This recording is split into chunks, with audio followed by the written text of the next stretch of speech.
In diesem Video schauen wir auf die wahre Geschichte hinter Burg Balduinsek und auf die Sagen, die sich bis heute an diese einsame Ruine heften. Auf einer Schieferkuppe über einem engen Tal des Hunsrücks stehen heute nur noch Mauern. Doch diese Burg war einst ein Federhandschuh aus Stein und sie erzählt bis heute von Machtpolitik, Grenzstreit, einem verborgenen Schatz und der weißen Frau von Balduinsek.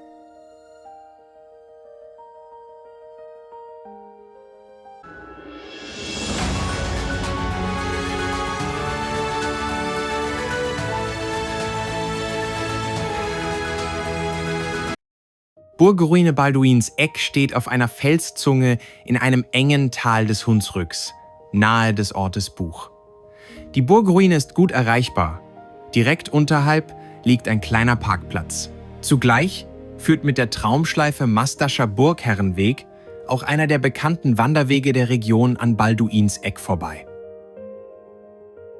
Die Burg war einst weit mehr als nur eine abgelegene Festung. Sie entstand ab 1325 nicht zufällig, sondern als politische Kampfansage aus Stein.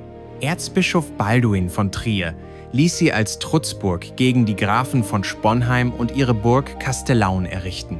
Nach den Quellen dauerte ihre Errichtung rund 7 Jahre.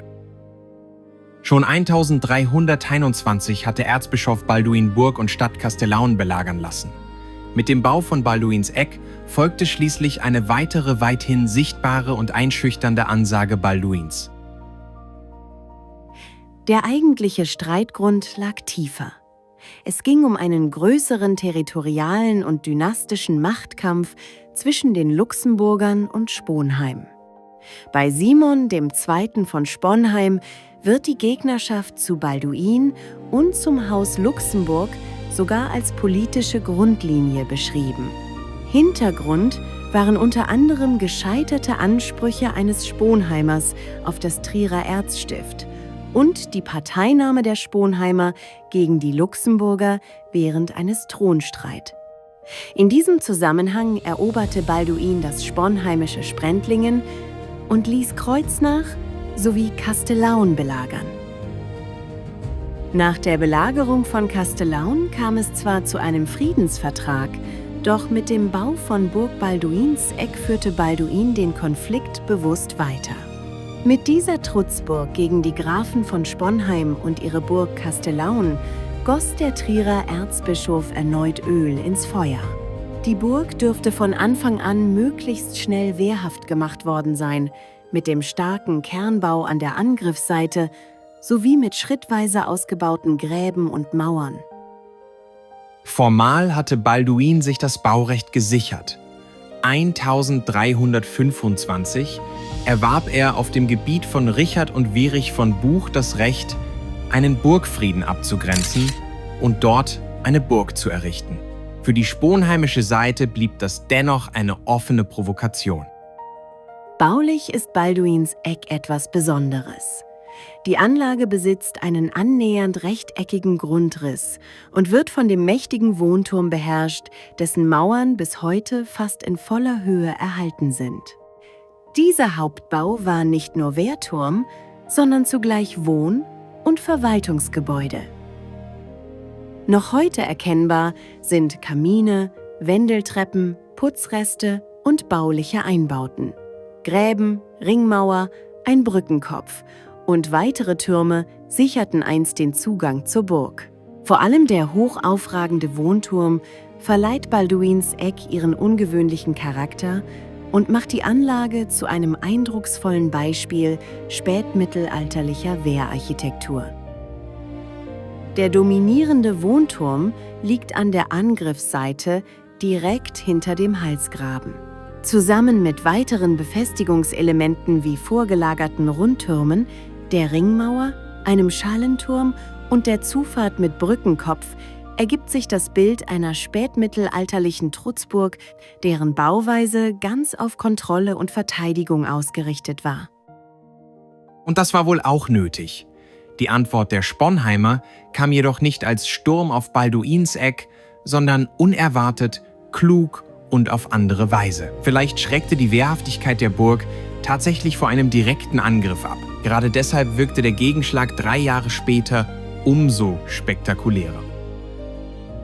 Loretta von Sponheim ließ den ahnungslosen Balduin 1328 während einer Schiffsfahrt auf der Mosel auf Höhe der Starkenburg aufhalten und gefangen nehmen. Erst nach 10 Verhandlungen kam er frei gegen 30.000 Pfund heller Lösegeld, die Tilgung von Schulden und politischen Zugeständnissen zugunsten Sponheims. Der Konflikt endete damit nicht in einer großen Entscheidungsschlacht, sondern durch Gefangennahme, Demütigung und Machtpolitik. Die 30.000 Pfund Heller waren eine gewaltige Summe. Als grober Vergleich: Aus anderen Urkunden sind für den Bau einer Burg etwa 10.000 Pfund belegt. Balduins Freilassung kostete also womöglich mehr, als mancher Burgenbau verschlang. Einen berühmten Kampf um Burg Balduins Eck gab es nicht. Nach der Einigung und den Zugeständnissen Balduins verlor die Trutzburg ihre militärische Bedeutung, wurde aber fertiggestellt und als Amtssitz genutzt. Später berichtet die Überlieferung sogar von einer politischen Verständigung zwischen Loretta und Balduin. Gerade das macht diese Geschichte so bemerkenswert. Aus harter Konfrontation wurde offenbar ein pragmatisches Verhältnis. Balduin soll Loretta sogar dabei unterstützt haben, vom Papst die Absolution dafür zu erhalten, dass sie ihn hatte gefangen nehmen lassen. Aus Feindschaft wurde also keine Freundschaft. Wohl aber ein Ausgleich zwischen 2 Gegnern, die wussten, dass Machtpolitik nicht nur auf Burgen und Gefangennahmen beruht, sondern auch auf kluger Verständigung. Wenn das Video bis jetzt unterhalten hat und informativ war, würden wir uns über ein Like freuen. Für die Burg sind weder aus dem Bauernkrieg noch aus dem Dreißigjährigen Krieg größere kriegerische Ereignisse überliefert. Belegt ist dagegen ein Brand 1425, der Umbauten nach sich zog. Nach der Verlegung des Amtssitzes nach Zell verlor Balduins Eck während des 16. Jahrhunderts seine eigentliche Aufgabe und verfiel nach und nach. Burg Balduins Eck erzählt jedoch nicht nur von Herrschaft und Grenzstreit. Rund um die Burg rankten sich auch Sagen und Legenden. Von einem verborgenen Schatz, von einer weißen Frau, die oft als verwunschenes Fräulein bezeichnet wird, und von weiteren düsteren Geschichten, die zwischen Bach, Wald und den alten Mauern weiterlebten. Auf Balduins Eck soll einst ein Schatz verborgen worden sein, so erzählt man es sich jedenfalls in der Region. Eines Nachts machte sich ein Schatzsucher auf den Weg zur einsamen Ruine. Zwischen dunklen Mauern und Schieferfelsen begann er zu graben, fest entschlossen, verborgenes Gold zu finden. Doch dann soll ein seltsames Licht zwischen den Steinen erschienen sein, und mit einem Mal verließ ihn der Mut. Er floh aus der Burg und ließ alles zurück. Seitdem heißt es, dass die Burg ihr Geheimnis nur dem Preis gibt, der nicht aus Gier dorthin kommt. Wenn ein wahrer Kern hinter der Sage steckt, war es wohl nie ein großer Schatz, sondern eher das, was man auf einer solchen Amtsburg vermuten würde.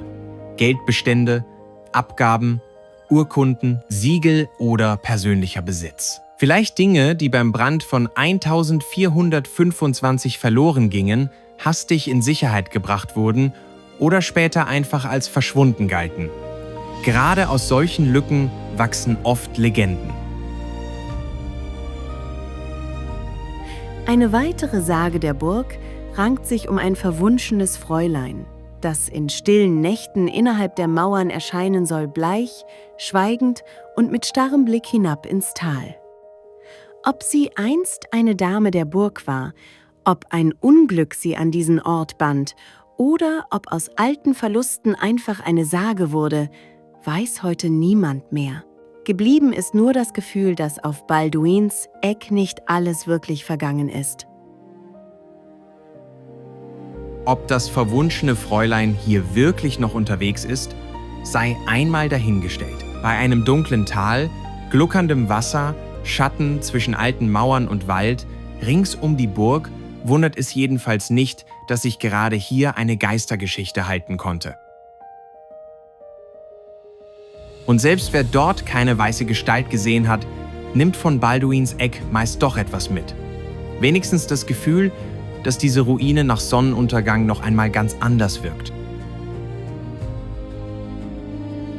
Balduins Eck braucht keinen spektakulären Untergang, um Eindruck zu hinterlassen. Auch ohne große letzte Schlacht erzählt diese Burg von Machtkampf, Grenzstreit und von Legenden, die ihre einstige Bedeutung lange überdauern. Geblieben sind Mauern, Wald, Wasser und eine Geschichte, die bis heute nachwirkt.